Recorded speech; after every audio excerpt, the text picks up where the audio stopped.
Hey guys, welcome to Terrifying Enlightenment, Hello. podcast number 2. It's good to be back. So I'm Mark Molumby, this is Christo, Hello. and this is Sean Rafferty. Hi there. So guys, Sean, you weren't on last week. Introduce wasn't. yourself there. I'm Sean. I met Mark a couple of weeks ago. He's in my philosophy of religion class. I'm studying philosophy at UCD, and that's it.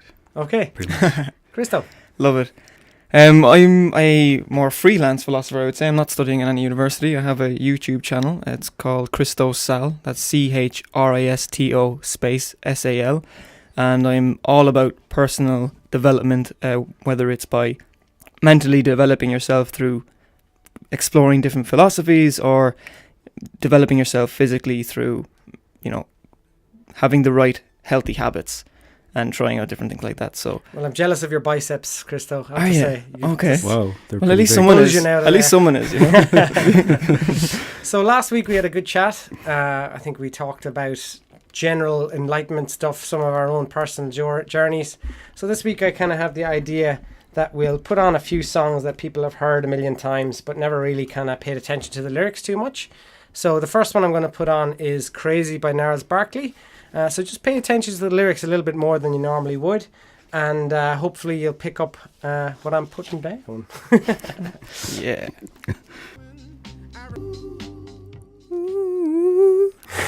Go on the Gnarls. So, I think that a lot of people have heard that song, obviously, but that song is all about transcendence and possibly even a trip of some shape or form, whether it's through meditation or through some other substances. Yeah. So, hey, Krista, what do you think? Yeah, I think we can see a lot of signs there if we look at the lyrics. And when you're out there without care, yeah, I was out of touch. But it wasn't because I didn't know enough. I just knew too much. And like we said last week, I think this represents ego, doesn't it? So when you're stuck in that egotistical mind, you think you know everything.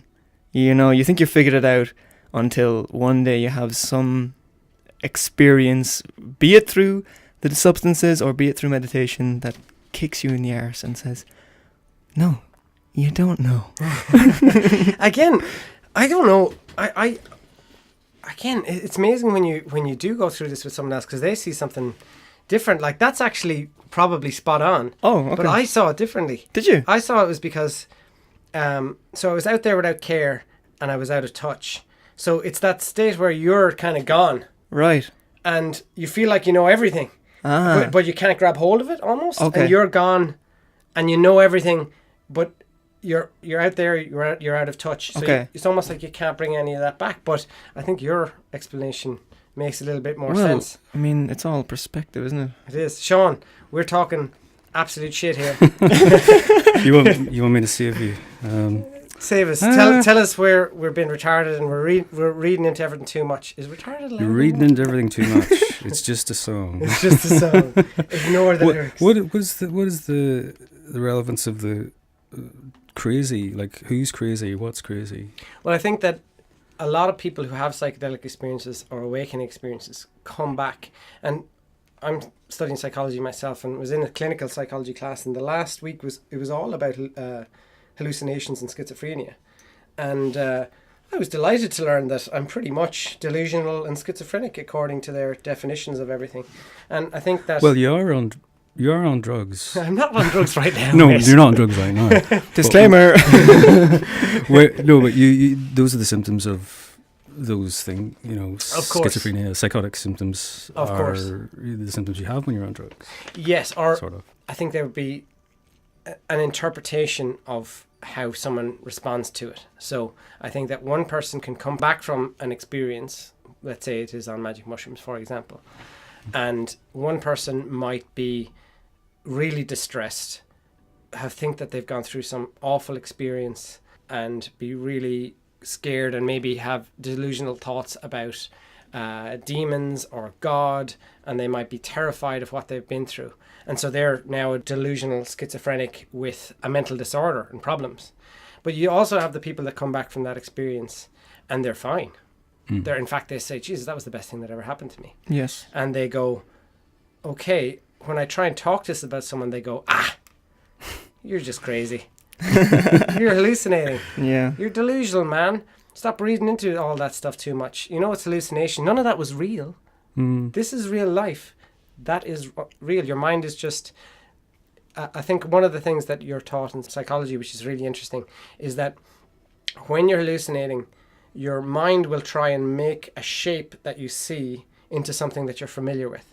So, for example, if your mind projects some sort of let's say a square shape, then your mind might turn that into a face, because that happens all the time in our life. So if I'm looking in the distance and I see something flying, straight away my mind might just go, oh, it's just a bird. And maybe it is a bird, but then when I look at closer, it's a drone or something else, you know. But my mind initially went, flying bird. Your mind tends to simplify things by identifying things as something familiar to... Yeah, it fills in the gaps. Yeah. Actually, to bring something up today, I was at a little class earlier, and we were handed these little pieces of paper with a sentence on them. And the guy that was teaching the class turned around and said, how many F's are in this sentence, right? So we all looked and, you know, quick as you do, write down the number of F's on it. I thought there was 3. I went out to get a water, come back in. So how many F's on the piece of paper? I said 3. He goes, no, there was 6. And so I looked at the piece of paper. I didn't actually take into account the ofs. The ofs in the sentence. Yeah. Because your brain tends to, as when we're young, we're taught letters in a phonetic sounding out the letters. So when you think of, you think of E. You think of F as that sharp F sound, you know, like fact or scientific, you know? And so my mind or my brain wasn't taking into account those ofs. Yes. And so again, it's that familiarity thing that you're talking about, where we tend to simplify things and just pick what's familiar to us and kind of block out. In essence, we're all experiencing our own reality tunnels. Yes. In some form. I think that's spot on, and I think that's what happens when you present your hallucinations or your experience or your meditative experience to somebody else. Even say you get to somewhere really deep in your meditation practice and maybe you see some geometric patterns or something like that. People will automatically try to rationalize that away, which is understandable. You have to be scientific about everything. Of course. Otherwise, you're just going to go straight into a delusional belief. And you need to be skeptical of everything to really find out what's closest to the truth, per se. But I think a lot of the time the baby gets thrown out with the bathwater.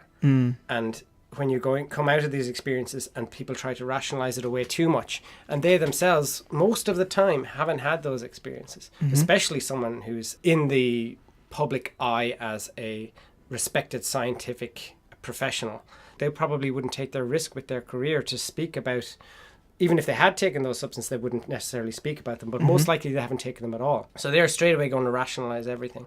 And when I was in my psychology class and they were telling me that, okay, well, they're not telling me directly, obviously they were speaking to the classroom, but they were saying, you know, you're delusional, you are experiencing hallucinations. It's not real. It's not subjectively real. No one else can see these things. You're obviously out of your mind. You're a little bit crazy. And I think that song is speaking of, maybe I'm crazy, you know? Like, but probably I am, but maybe I'm not, you know. And I think that's one of the questions about the psychedelic or the meditative experiences. And that's the really interesting thing about it. And if it just happened only with psychedelics, you could maybe you could even push it to the side a little bit more. But someone like Buddhist monks or even anybody who goes deep into meditation will talk about these experiences of transcendence. So how can you say that something that kind of happens in two different ways is totally false? Yeah, well, I think science can't explain everything and never will be able to explain everything. And can't explain consciousness, and suspect it won't. And I've had experiences, I've meditated for 4.5 years, and I've had a few experiences just in the last couple of months. What happened? Yeah, go on. They weren't ground shaking things. They were just really short-lived, minute-long things. Peaceful? Yeah, the first one was, what was it? Just a profound. Now this isn't going to make any sense to anyone. That's okay. But it's like a profound sense of the present moment is how I would describe it. So it's just like the past and the future just seemed so unimportant. But it was, to say profound doesn't mean anything to anybody, but to have the experience of that it felt like something, much above a normal experience. So that was quite nice. I was Mhm. like, oh, this is cool. And then about a month later, I was meditating in a group that I attend on Monday nights, a meditation group. And I was like a really profound stillness, but it was so deep and so pure, and it was just lovely, and it was blissful. And then there was this unpleasantness arose after that, and it was I was getting palpitations, and I was sweating, and I had all this energy. And oh, sorry, I missed out a bit. The profound stillness sort of gave rise to this urge to just burst out laughing, and I had to contain that. Well, I forced myself to contain it, which was quite, it was quite difficult, because I was in a quiet, was meditating with other people. So that was. You should have done it, mate. You should have. Yeah, done, no, I thought that as well. I don't know. I think you should have done and it. maybe that's why the negative stuff came up afterwards, but I don't know. I think I looked it up afterwards, and it's referred to as Kundalini energy or something. Apparently this happens. Yeah. And the energy that I got afterwards goes along with it. Mhm. So it would have happened anyway, I think. So but it was quite unpleasant, but I just sat with it and started to contain it, and it passed. But it was just another really interesting thing, and I was like, whoa, what's this all about? Yeah. I didn't really get any deep insight from it, but it was just an interesting experience. Right. Yeah, you were curious about it. What does it mean? Or Well, it's it's like this is outside the normal realms of experience. So what's this all about? Yeah. Yeah. But what does it all mean, Basil? Well, I mean, I think that when you get to a place where you're in the moment, you're not. Generally, when we think about the past, we tend to focus on something we should have done differently, or something that we miss and wish we had that experience at the moment. And when we focus on the future, we tend to hope that we're going to get to a certain place or an achievement, or that we imagine some negative situation that we don't necessarily want to have. And if you remain in the present moment, all that kind of falls away. And it's very normal. There's nothing magical about it, but yet it's peaceful and it's pleasant, and it can become something maybe a little bit deeper if you remain there for a long time. But even if it lasts for a minute, it's still quite a beautiful experience to just be okay. I'm here, I'm okay. To see things in a different way that you're not used to seeing, and to have it's like a sounds a bit airy fairy. I was going to say it's a gift. It's a gift from God. Just to experience, to get out of my usual negative sort of patterns, and to experience something that's beautiful or whatever, is really, it's nice, nice change. Yeah, of course, of course. I mean, if we imagine life as some sort of shape, and we're looking at it at a 2D perspective, so the front that maybe has a lot of different faces, and basically what happened to you there is you got to see another face of the shape, and it gave you a different perspective, and it feels good because then you've seen more of life, you've experienced something new, I suppose. So it's not as mundane as the face that you were staring at or seeing most of the time. Seeing yourself differently, you mean?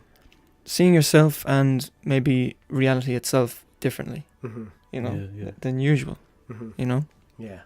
Yeah. To know that there's more. Yeah, exactly. That it's not just me and my stupid, annoying mind. There's something else, and that's a nice revelation. Yeah. It is. And I think that you hit the nail on the head there with my stupid, annoying mind. I'm not saying thanks. Well, but I mean, I think when you're growing up, you almost try on different personalities and see what works for you. Like, you might be a very different person around your friend to how you are around your parents, and a very different person around someone you meet for the first time. And you might be very different when you're in church, or when you're maybe doing something where you feel a little uncomfortable. And I think a lot of people have the idea that if you aren't consistent with the way you're presenting yourself to the world, then you're somewhat fake.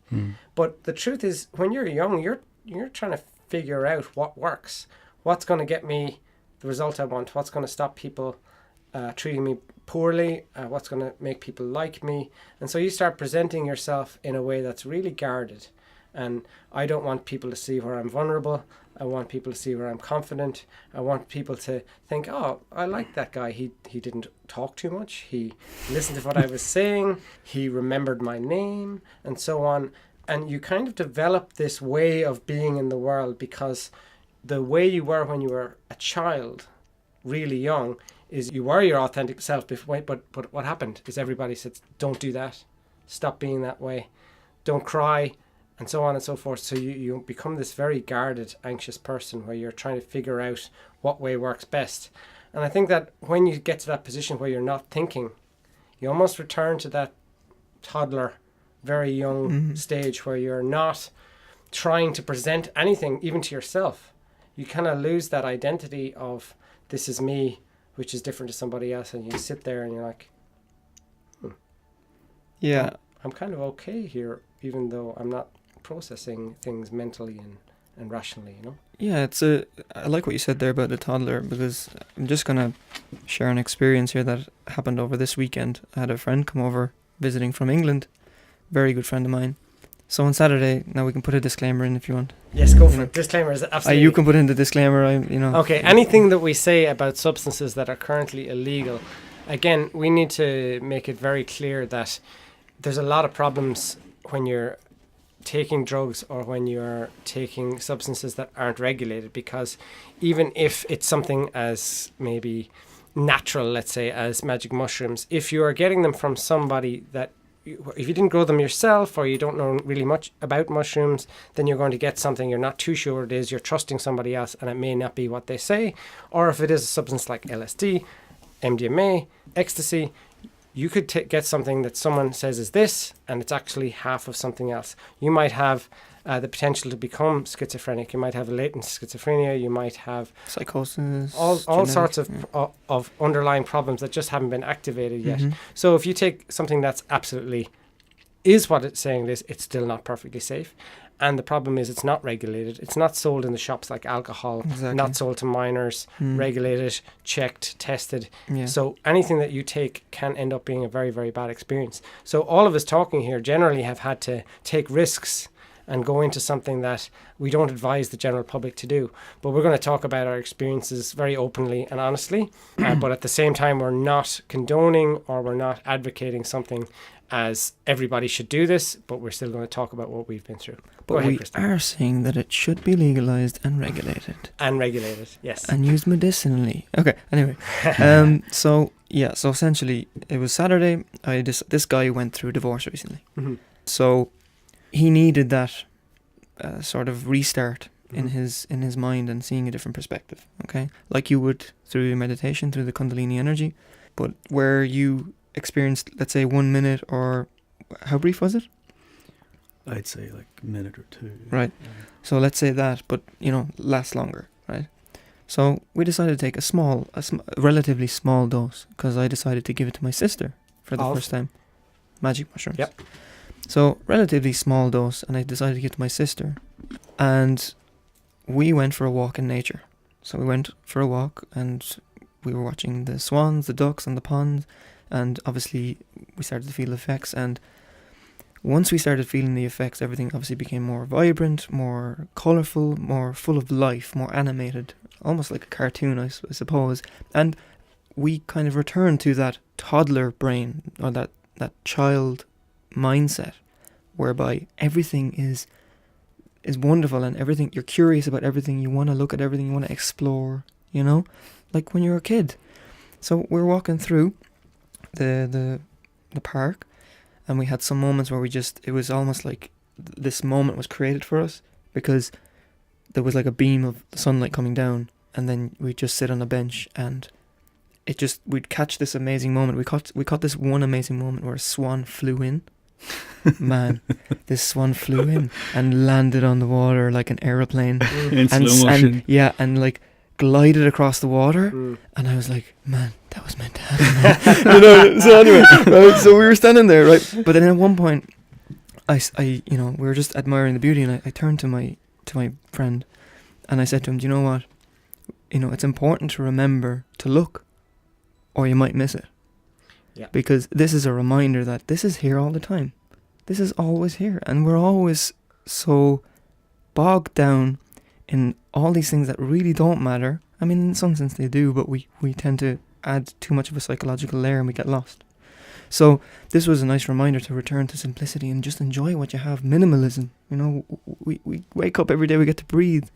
You know, that's wonderful. We get to look at the birds flying. We get, you know, maybe I'm being a little bit too positive, but I think that's what we're you know, feeling. So it was my sister's first experience. Now, she didn't say much during the trip, and when we came back, she went to her bedroom, and then I went in and I was like, so she's like, she was speechless. She was like, I don't hate life anymore. She said, I don't hate life anymore. And she said, and you know, I'm so thankful for Dad. She said, she says, I feel like I wasn't appreciative enough of Dad before. She wasn't appreciative because my dad is tend to be quite a disciplined, strict guy, but he does it for a reason. Love, you know? Comes out of you in crying. You almost cry with love. How much you care about people. Right. And it was just beautiful to see that from my sister. And then I started telling her, like, now you understand why you don't need to talk back to people. You don't need to waste your time doing that. Why? Let them. Let everything be. C'est la vie. Que sera, sera. We're here. That's what matters, you know? So my friend, he had an amazing trip as well, and he was really thankful and saying, you know, he really needed that. And he went home and he sent me a picture of a house covered in vines, right? And the vines were red, you know, quite reminiscent of autumn. And he goes, you know, I've walked past this house for the past 2 or 3 years and I never appreciated it as much as I'm appreciating it now. And that was amazing, you know? And so anyway, the reason I wanted to share that, because I think it was beautiful, but also it was representative of what you were saying, how we were just so present. We were just so thankful to be alive, you know, the simplicity of the experience of You of don't being feel human. the need to be anywhere else. You're right. I remember the first time well, not the first time, but it was one of the times I was introducing a psychedelics on a very low dose to my girlfriend. And we were sitting in a car, staring at a shop front in Durrow in County Laois. And there was nothing spectacular whatsoever. And we were like, there was no desire to be anywhere else, to be doing anything else. We were so content sitting there in the car. And I think Sadhguru, Sadhguru, I don't know how much bullshit he speaks and how much absolutely amazing insight he has. I haven't made up my mind about him just yet. Right. Okay. But one of the things he said, which was really interesting, is that we classify things in 3 ways: important, not important, and then the one that's the biggest problem is that we completely ignore. So, for example, a tree. The amount of trees that we walk past during the day, or a plant, or whatever, we don't pay any attention to it. We know it's not a danger. We know it's not going to give us any pleasure. We know it's not going to benefit us or take anything away from us, so we completely ignore it. It's almost like tree. Keep moving. And then when you're on psychedelics, all of a sudden you look at that tree and you're like, why am I ignoring that? Yeah. Why am I ignoring that tree? You It's so ignore beautiful. trees? Sorry? You ignore trees? Yeah, and plants and flowers, you know what I mean? You're suddenly looking at a flower like an idiot going, wow. Like, wow, this is life. Yeah. You know? Anyway, this episode is becoming far more hippie-ish than last week, but it's good. I've hugged a tree. Okay. And I wasn't on drugs. Wow. Yeah, me too. Me too. It's really nice. I tend You to should do it. I tend to like trees anyway. Actually, let's talk science. Let's get out of the hippie mind, right? Okay. Scientifically, it's been proven that trees cause a positive hormone release within our bodies. They have this thing in Japan called tree bathing, because a lot of people were killing themselves in Japan. Yeah, so on their breaks now at work, they tell people to go off and spend time around trees because it's really good for your biology. I find trees really fascinating. I've always been fascinated with trees. I climbed trees when I was young. Yeah. Still climb trees me too. occasionally. But there's something just about them that just to look at a tree, there's something really... I'm not going to say spiritual. But, well, I was just going to say, in almost every spiritual culture, they have the tree of life. Yeah, and it's almost universal from cultures that apparently have never met each other, and it's because it's as above, so below. So you've got this entity that's in the air, it's in the earth, and then it's under the earth, and it's representing those 3 levels. It's the higher, the middle ground that we all exist in, and then the subconscious, or the under, right, that we roots. ignore. Yeah. So I think in terms of spirituality, if you want to look at the symbology of it, trees are extremely important. Yeah. There's a great book that was handed to me by someone. I can't remember who wrote it. It's called The Gospel of the Living Tree. Gospel of the... The Gospel of the Living Tree. Okay. It's one of those books, for me, I don't know how you guys would perceive it, but one of those books that just lifts you up. I would read it and I would just be so grateful. That had a lot of power, that book. What is it about it? It's about trees, so it basically, it's about trees. That's it, that's all you, it's all you need to say. Yeah, no, it's about trees. It goes into each type of tree and what it was thought of in the ancient times and what it was used for, whether, let's say it's a hazelnut tree and they could eat the nuts, and it would go into different aspects of it, both philosophically, spiritually, quote unquote, and scientifically as well. So it goes into like all three of those, and there's a lot of poetry in it as well. I love the book because I'm quite a poetic dude and I love poetry, so there's quite a lot of poetry as well as prose, and I just like the way the structure. You flow through that book really well. And it just gives you a lot of insights. I think you'd love it, guys. Honestly, okay. I really do. I would read it. Yeah, I think if you love trees, because I used to climb trees too when I was a kid. Absolutely loved it. I've climbed some tall trees, man, when I was like 6 years old. I love trees. Sorry, I'm getting too reminiscent now of the times I used to climb trees. Oh, the time when I was a monkey. Okay. All right, will we put on the next song, guys? Sure. Yeah, let's do it. All right, so the next song is by a guy from Northern Ireland. It's Foy Vance, and the song is called Be the Song. So I personally think the message of this song is that when you get deep enough into a meditative state, the self-referential ideas go away. So instead of actually thinking of yourself as somebody or an entity or a person or an I or a me that's listening to the song, you actually become the song. So the song is called Be the Song, and I'm going to put that on right now.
That's one of my favourite songs.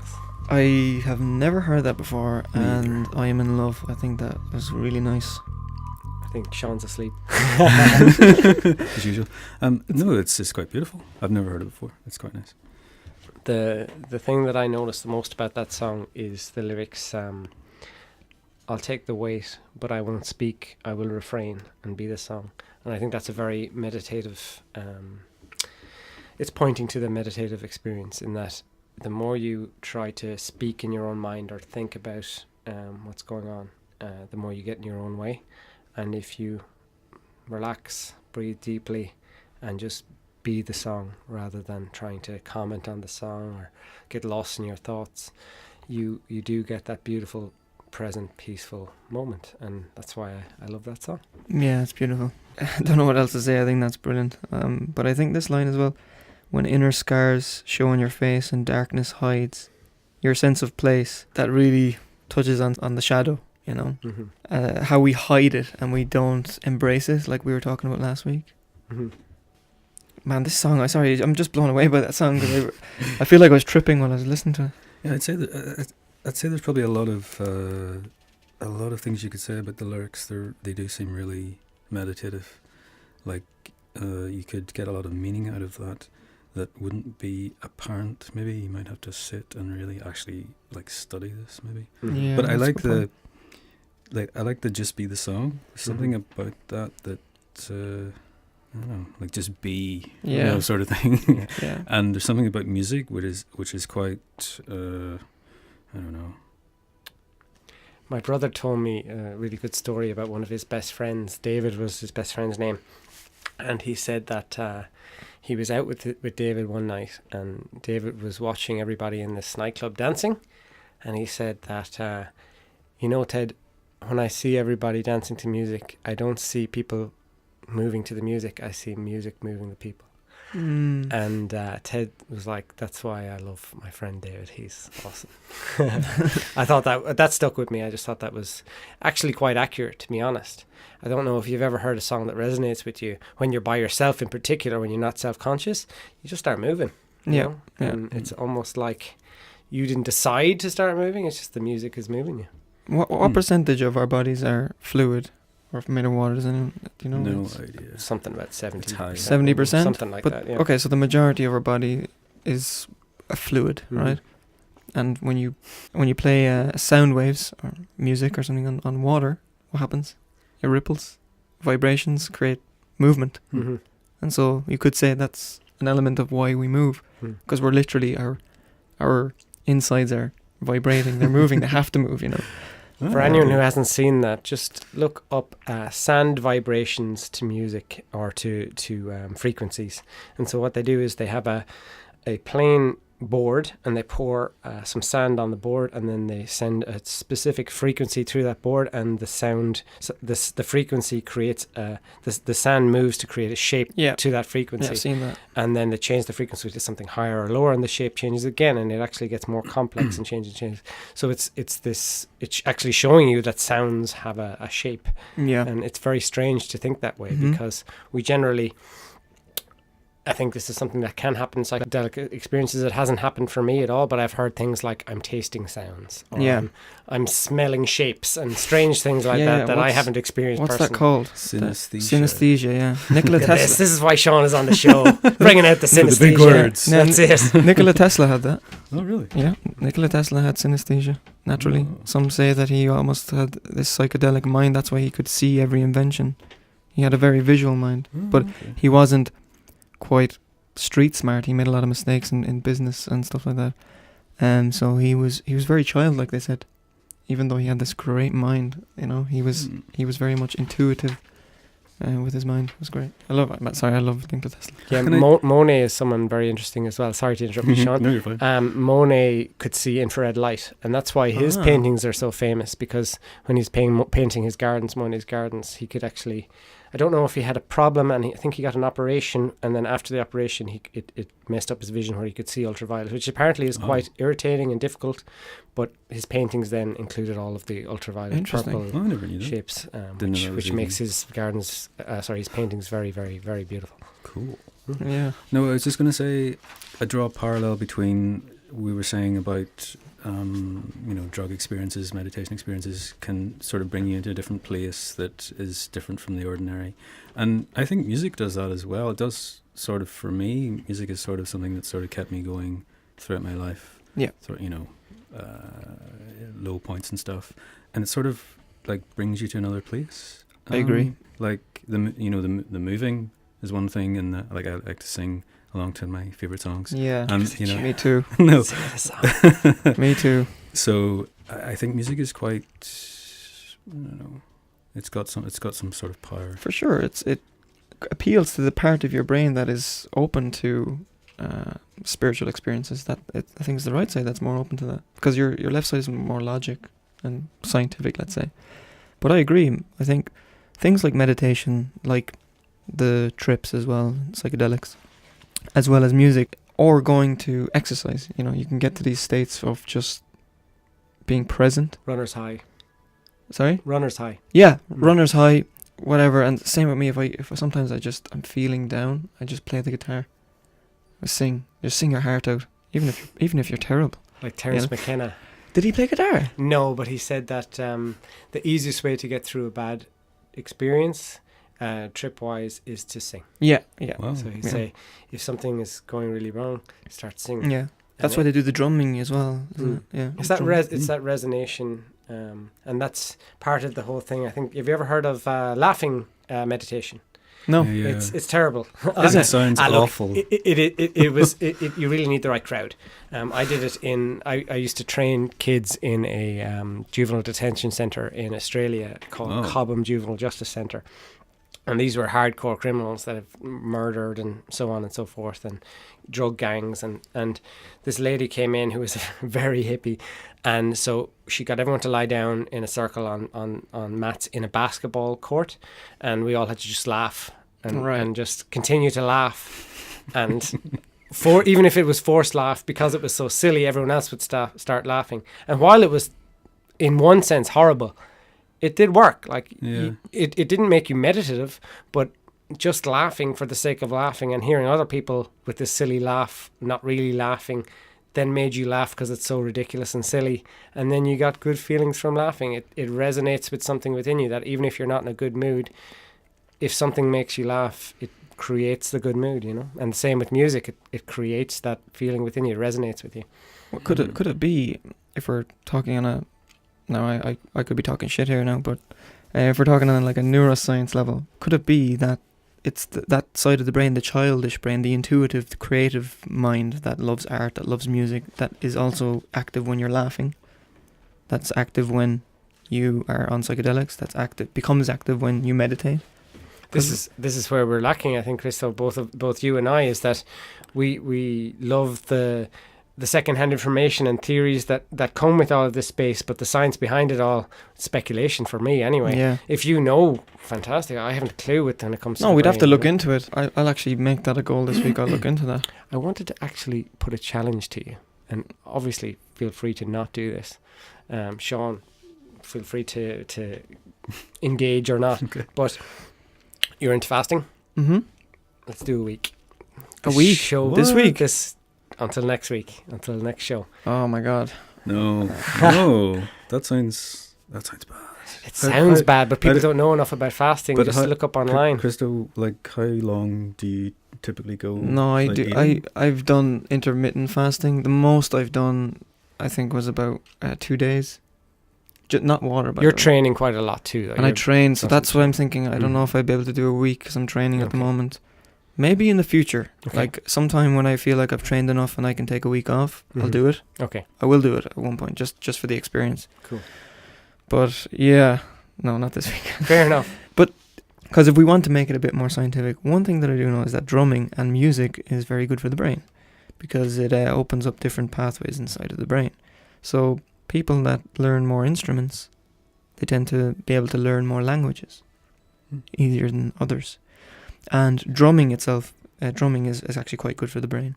I'm not sure why, but there's a great show called The Brain by David Eagleman. He's a really good neuroscientist. Really great program. So anyone that's listening, watch that program.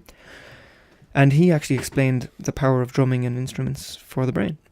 And then when you combine that with the like of psychedelics, when people get into drum circles, it actually makes sense. While you're having these insights, your brain is kind of in tune. There's more pathways open. There's more serotonin flowing through your brain, and obviously there's some studies coming out now showing that mushrooms in small doses actually, they cause something called neurogenesis. Yeah. So that's the regeneration of damaged brain cells. Well, I'm not sure if it's regeneration of damaged brain cells, but just the regeneration of the brain by the birth of fresh brain cells. This is all being done by the Multidisciplinary Association of Psychedelics Studies. Maps.org. Maps.org. Where are they based? They're American, I think, but they're international. Johns Hopkins University, groundbreaking studies on psychedelics in therapy. They've tested psilocybin mushrooms for people with close to death with cancer, terminal cancer, and they've basically people have made peace with the fact that they're dying, and it's showed fantastic results. They've used MDMA to treat PTSD because other substances can make people relive the experience that has given them the PTSD, and that's not what you want. But if you give them an MDMA, from their studies are showing pretty good results that show a big correlation between PTSD overcoming that experience with MDMA, because you can approach the experience with a positive mindset rather than going back into it and reliving it, which is not what you want. And then lots of other substances like ibogaine, or I'm not 100% sure how to pronounce that, for drug addictions. So if let's say someone is addicted to heroin, an ibogaine experience can make them, or has shown a lot of results to, I think it's get over that, and not 90% necessarily. Yeah, it's very high. 90% of heroin addicts that try ibogaine treatment, and ibogaine is a psychedelic, a very powerful one. It's always a bad trip. It's like a purge. You're constantly getting sick. 90% of heroin addicts that use that therapy never touch heroin again, or they don't go back. Their addiction fades. And why is that? What is it? I think the mechanism, now I'm not going to give you a scientific mechanism here. I'm just going to give you a theoretical. I think they have such a terrible experience that it gives them the appreciation for life when they come back, because they have a second chance. It simulates death in a way. It simulates sickness. A terrible sickness and death. So they have a near-death experience. Oh, yeah, basically, yeah. And it'd be interesting to know, like, what they actually say. Yeah, that's how it's affected them, like what it is specifically. I'm sure there's videos online. Are you looking up the videos? I'm just looking up ibogaine maps and see what they say. Yeah. So continue chatting away while I So it's very interesting. I actually would be open to trying it one day, just because I'm very curious to try. I like to experience things so I can write about it. Try anything once. Yeah, exactly. Yeah. I've heard it's a very frightening experience. It lasts 3 days. Like it's like between 1 to 3 days the trip lasts. Of thinking you might be dying? Of thinking you are dying. Oh. Yeah, and getting sick constantly, and getting to a point where you're vomiting so much that it hurts. I wonder, is it that they think, they've gone through the process of dying, and then they've got, now that they've realised, well, that wasn't real, but I had I felt it, and now I've got a second chance at life. What am I going to do with my life? Am I going to take more heroin, or am I going to change? Yeah, and I'll just bring something up here. I had a near-death experience when I was 19 years old. I was living in Cyprus. I was a young alcoholic. Now, you wouldn't say I was an alcoholic living here, because everyone seems to be. But I drank a lot, and my father owned a bar. So I was drinking quite a lot, and I would say I was a very insecure individual, quite lost. I had a big fear of death. I've always been quite philosophical anyway. It's always been my nature since I was a kid. So I always ask these questions. So the poignant question of, like, what happens when you die always used to really get me. And so I was, insecure and questioning and confused and stuff like that. And drinking a lot and going to a lot of parties, and then, getting involved with the wrong people. And one night I, pissed someone off. And and this is going to sound stupid again, I was always the designated drink driver. Because I know. Let me explain. So in Cyprus, the police force over there are not as strict as they are here. And I was like, based on The previous times where I drove, everything was fine. So, and you're young and you're stupid. So anyway, I went over to my car and I was waiting for my friends to come over, and the next thing I know, I was attacked, right? Now, I was attacked with someone with a bat in the middle of, I didn't see him, I don't know what he looked like, I don't even know who he is to this day. So, obviously when you've been drinking, your cardiac output is increased, your heart rate is increased, so the amount of blood that you're losing, especially when you get a gash, because I had a gash here just right next to my temple, and my nose was broken multiple places, and so I was bleeding a lot. My friends came back, apparently they were hysterical, they were saying, what have you done and everything, and one of them had to think fast and drive my car, and they've never driven my car, and you can imagine they were all drunk as well. If we called the ambulance, there wouldn't have been enough time.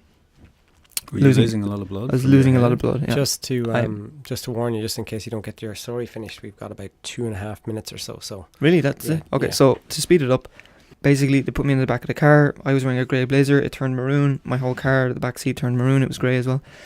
So what happened is, to speed this up, while I was in the back of the car, I had this experience where I wasn't in my body, or it could have been a hallucination, whatever, but I had some sort of mystical experience where I was surrounded by light and vibration and warmth, and it felt like home. And it was that point where it was almost like an instant download of information, where I didn't feel like I needed to fear death anymore. And when I came back, basically I got to the hospital, I was fine, they stitched me up and everything, I was fine. But after that, I gave up drinking. I changed my life, I started training, I moved to Ireland, I got my life together, I started learning and expanding my mind, and I am who I am today because of that experience. And I'm just trying to compare that to the simulation of near death that these people that use ibogaine would get. So that changed my life, so I think there's something in those near death experiences. Oh. Yeah. Sorry, I had to speed that up, but no, it's really interesting. Yeah. I heard somebody, again, I'm terrible with my actual references, but I think it was Ajashanti, again from our podcast last week, and he said, if you really think you want to die, try and hold your breath and not breathe again. And what you'll find is that you don't want to die, it's your ego you want to kill. Yeah. And you don't have to kill yourself, you don't have to jump off of it, you don't like yourself or your idea of yourself. So there's no need to actually commit suicide. What's wrong is your ideas. So get rid of your ideas, die that death, die the ego death, and you don't need to do anything so drastic as to hurt yourself. Exactly. I'm going to sign off with a song called Tuvan International, which unfortunately is a socialist song. Okay. Now, I'm not a socialist, but I can feel the power in this song. It's sang by people, I think, from Mongolia or that region. Oh, I love the and history. They can throat sing. I love throat singing. And the passion in the song is that they've been oppressed. They're the workers, and they're talking about the workers unite and overthrow their oppressors. Now, again, I'm not a socialist. I don't believe in those ideologies, but the song is very powerful, and I'm going to sign off with that. So thanks a lot, guys, and it's been hopefully amazing. we'll do another one next week. Yeah, sure.